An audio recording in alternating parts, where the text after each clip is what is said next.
kami dari kelompok 4 untuk mata kuliah pengantar hukum Indonesia.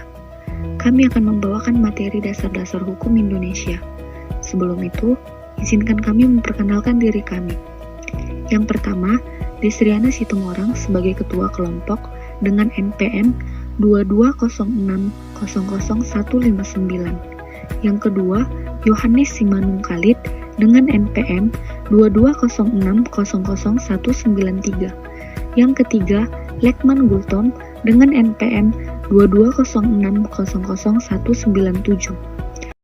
Baik, kami juga mendapatkan teman baru di dalam kelompok kami, yaitu Teresia Guru Singa dengan NPM 2206000153, dan yang kelima Lisa Sinambela dengan NPM 2206000143. Baik, tanpa mengulur waktu, mari kita simak penjelasan tentang dasar hukum di video ini ya.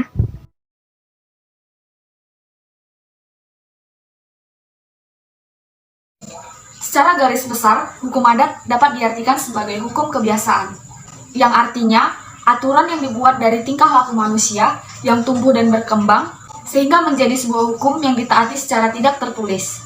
Hukum adat diakui oleh negara sebagai hukum yang sah. Hukum adat biasanya bersumber dari adat istiadat atau kebiasaan masyarakat Indonesia yang bertujuan untuk mengatur tingkah laku dalam kehidupan bermasyarakat.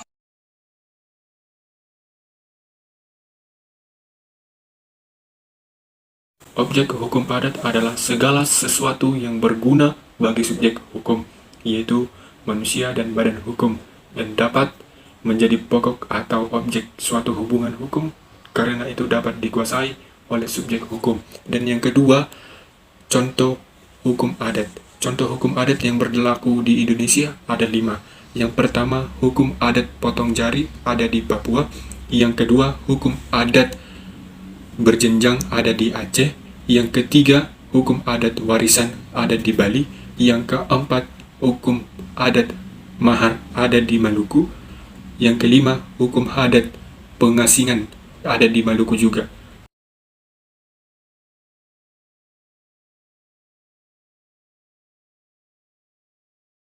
Corak hukum adat ialah corak yang melekat pada hukum adat, yaitu corak yang tradisional. Keagamaan, kebersamaan, konkret dan visual, terbuka dan sederhana, dapat berubah dan menyesuaikan, tidak dikodifikasi, dan mufakat. 1. Tradisional. Hukum adat sudah turun-menurun sejak dahulu kala, dari nenek leluhur sampai cucu.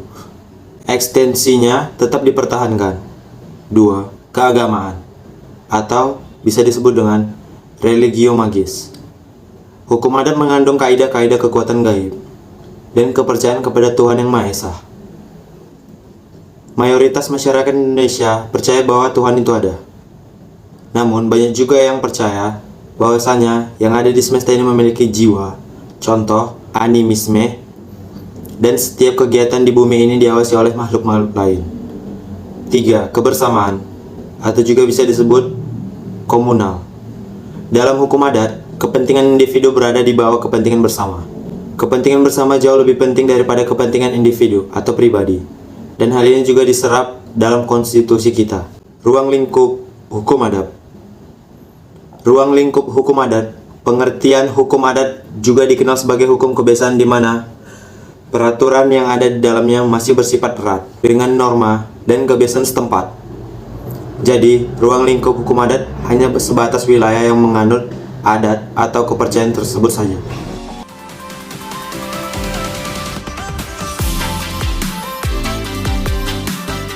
Ini saya akan menjelaskan tentang ruang lingkup hukum adat dan objek hukum adat. Ruang lingkup hukum adat dapat dilihat dari pengertian hukum adat itu sendiri, di mana hukum adat juga dikenal sebagai hukum kebiasaan, di mana peraturan yang ada masih erat hubungannya dengan norma yang ada dan kepercayaan serta kebiasaan setempat. Jadi, ruang lingkup hukum adat hanya sebatas wilayah yang menganut adat serta kepercayaan tersebut. Penerapan hukum adat. Indonesia merupakan negara kemasyarakatan yang memiliki agamaan, baik suku, ras, dan adat kebiasaan.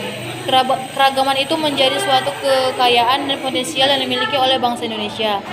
Oleh karena itu, keadaan dilatar belakangi oleh kondisi masyarakat kita yang sangat heterogen, sehingga masing-masing suku dan daerah memiliki adat istiadat serta hukumnya masing-masing. Dalam kehidupan bermasyarakat, hukum dan masyarakat merupakan dua hal yang tidak bisa dipisahkan. Di mana ada masyarakat, di situ ada hukum.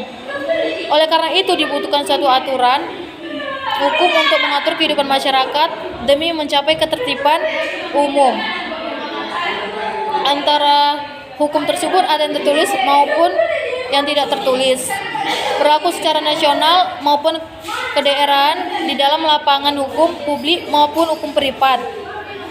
Hukum adat yang berlaku di suatu daerah belum tentu sama dengan hukum adat yang berlaku di daerah lainnya, sehingga menimbulkan kesulitan dalam mengidentifikasi secara keseluruhan di mana-mana hukum adat dapat dimasukkan dalam sistem hukum nasional dan mana yang sudah tidak cocok lagi.